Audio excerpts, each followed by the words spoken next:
हरियाणा में विधानसभा चुनाव के ऐलान के साथ ही जननायक जनता पार्टी में इस्तीफों की झड़ी लग गई है। आज जेजेपी के 3 विधायक रामकरण काला, ईश्वर सिंह और देवेंद्र बबली ने इस्तीफा दे दिया। शाहबाद विधानसभा से जेजेपी के विधायक रामकरण काला ने जजपा के सभी पदों से इस्तीफा दिया है। टोहाना से विधायक और मनोहर सरकार में पंचायत मंत्री रहे देवेंद्र बबली ने जेजेपी में सभी जिम्मेदारियों से इस्तीफा दे दिया। साथ ही जेजेपी के विधायक ईश्वर सिंह ने भी जजपा का साथ छोड़ दिया है। कल विधानसभा चुनाव का ऐलान होते ही जजपा के उकलाना से विधायक अनूप धानक ने इस्तीफा दिया था और आज 3 और विधायकों ने इस्तीफा दिया है। पिछले 24 घंटे में जेजेपी के 4 विधायकों ने पार्टी का साथ छोड़ दिया है।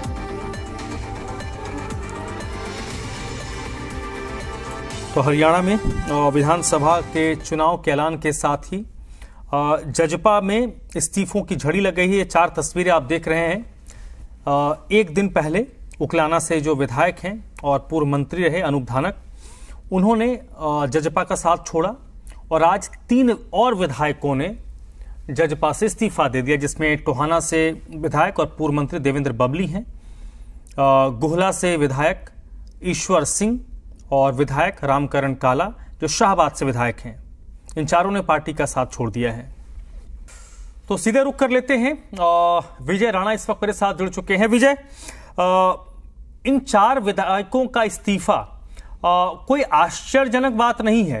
इस तरीके की उम्मीद पहले से ही थी, लेकिन इसके बाद यह सवाल उठता है कि ये चारों जो विधायक हैं जिन्होंने जजपा का साथ छोड़ा है, इनका अगला ठिकाना कहां होगा, इनका अगला घर कहां होगा, इनका अगला आशियाना कहां होगा, क्योंकि पार्टी से इनकी राहें जुदा हुई हैं। ये तो पिछले 3-4 महीनों में हमने देख लिया था।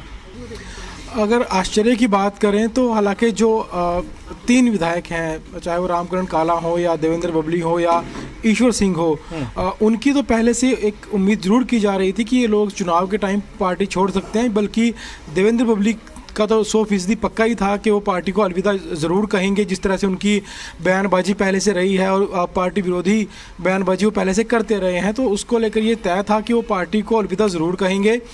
और उसके बाद रामकरण काला और ईश्वर सिंह, हालांकि इन दोनों का कोई बहुत ज़्यादा कोई मतभेद कभी सामने नहीं आया पार्टी को लेकर, लेकिन फिर भी ये कहा जा रहा था कि ये दोनों लोग भी पार्टी छोड़ सकते हैं। जहाँ तक ज़्यादा आश्चर्य की बात है, वो सबसे बड़ा आश्चर्य अनूप धानक की तरफ से आया है कि जो उन्होंने पार्टी छोड़ी, उनके पार्टी छोड़ने के बारे में शायद ही किसी ने सोचा होगा कि वो पार्टी छोड़ेंगे। और यही उम्मीद की जा रही थी कि वो इस बार भी पार्टी के टिकट पर ही चुनाव लड़ेंगे, क्योंकि पार्टी के गठन से पहले से ही वो दुष्यंत चौटाला के साथ वो काम कर रहे हैं। और जब पार्टी बनी, जेजेपी बनी, तब भी वो साथ थे और उसके बाद उन्होंने चुनाव लड़ा, चुनाव जीते। और जिस तरह उन्होंने साथ दिया हमेशा पार्टी का, उसको देखते हुए जब जेजेपी और भाजपा गठबंधन की सरकार बनी तब उन्हें राज्य मंत्री बनाया गया।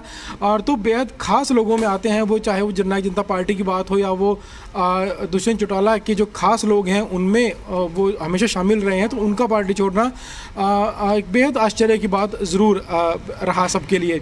अगर हम इन लोगों के अगले कदम की बात करें तो देवेंद्र बबली की अगर हम बात करें तो उम्मीद की जा रही है कि वो कांग्रेस जा सकते हैं। इसके पीछे कारण ये है कि पिछले कई महीनों से वो इस तरह की बातें कर रहे हैं कि वो जब अगली पार्टी में जाएंगे, और इसके लिए वो अपने कार्यकर्ताओं से भी बातचीत कर रहे हैं और कार्यकर्ताओं के ऊपर छोड़ा है कि वो जिस पार्टी को लेकर वो कहेंगे वो उस पार्टी में शामिल होंगे। तो जिस तरह उनकी बातें चल रही थी, हालांकि कांग्रेस के बारे में उन्होंने कई बार बात की, भाजपा के बारे में बहुत ज़्यादा बात नहीं की है, तो उम्मीद की जा रही है कि वो कांग्रेस में जा सकते हैं। इसके अलावा रामकरण काला की बात करें तो उनकी भी यही माना जा रहा है कि हो सकता है वो भी कांग्रेस में ही जाएंगे, क्योंकि उनके दोनों बेटों ने हाल ही में, क्योंकि वो भी राजनीति में ही हैं और उनके दोनों बेटों ने कांग्रेस ज्वाइन की थी। भूपेंद्र सिंह हुड्डा की अगुवाई में वे कार्यक्रम में शामिल हुए थे, जहां उन्होंने कांग्रेस में शामिल वो हुए थे, कांग्रेस ज्वाइन की। तो माना जा रहा है कि वो भी कांग्रेस में जाएंगे और शाहबाद से कांग्रेस की टिकट पर चुनाव वो लड़ सकते हैं। इसके अलावा अगर हम ईश्वर सिंह की बात करें, हालांकि ईश्वर सिंह की ओर से अभी कोई ऐसा बयान नहीं आया है कि वो किस पार्टी में जाएंगे।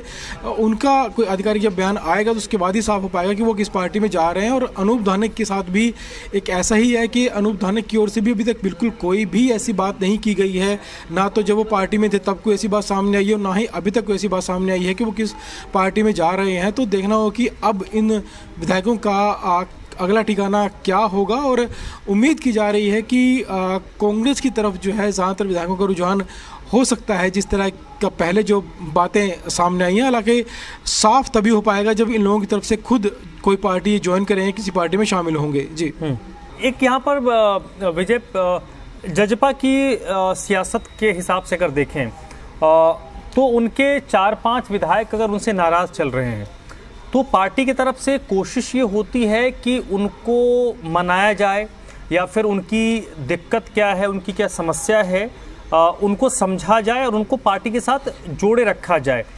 क्या आपको लगता है कि जब मार्च के महीने में जजपा सरकार से बाहर हुई उसके बाद ही ये सारी चीज़ें सामने आई हैं? जब तक सरकार में थे तब तक ये सब बात नहीं थी, सरकार से जब जजपा बाहर हुई उसके बाद ये नाराज़गी और मनमुटाव सामने आया।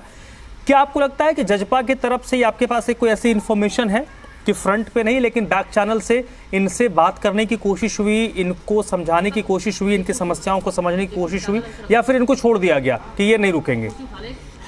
देखिए, अगर हम जेजेपी के अगर हम 3 विधायकों की बात करें जिनमें से एक का इस्तीफा हो चुका है देवेंद्र बबली का, और उसके अलावा 2 विधायक ऐसे जिनका इस्तीफा भी नहीं हुआ है, नरवाना से रामनिवास सुरजाखेड़ा और बरवाला से जोगीराम सिंह। वो ये तीनों विधायक ऐसे हैं जिन्होंने पार्टी के खिलाफ कई बार बयानबाजी की, और बयानबाजी इतनी तीखी रही है कि उसको देखकर ये कहा जा सकता है कि पार्टी की ओर से शायद ही इनसे बात की गई होगी इनको मनाने के लिए, क्योंकि एक तरफ उन लोगों की बयानबाजी जारी थी और दूसरी तरफ पार्टी की ओर से भी विधानसभा स्पीकर को एक नोटिस भेजा गया, चिट्ठी भेजी गई कि वो अध्यक्ष होने के नाते इन विधायकों के खिलाफ कार्रवाई करें, खासतौर पर जोगीराम सिंह और रामनिवास सुरजाखेड़ा की। क्योंकि जब लोकसभा चुनाव हाल ही में हुए थे तो इन दोनों विधायकों ने खुलकर जो है वो भाजपा के उम्मीदवारों का साथ दिया था, उनके पक्ष में चुनाव प्रचार किया था। और इन लोगों की देवेंद्र बबली को भी साथ में मिला लेते हैं तो इन लोगों की बयानबाजी जो थी वो काफ़ी तीखी बयानबाजी हमेशा पार्टी हाईकमान की तरफ रही है या पार्टी के खिलाफ बयानबाजी रही है। साफ तौर पर पार्टी पर इन्होंने अनदेखी का आरोप लगाया, और जो बयानबाजी हुई है हालांकि कई बार पार्टी के सीनियर नेताओं की तरफ से भी रिप्लाई ज़रूर आया, उन्होंने भी इस तरह से बयानबाजी की है जिससे जो गैप है, जो बीच की जो दीवार है वो और ज़्यादा बढ़ती गई है।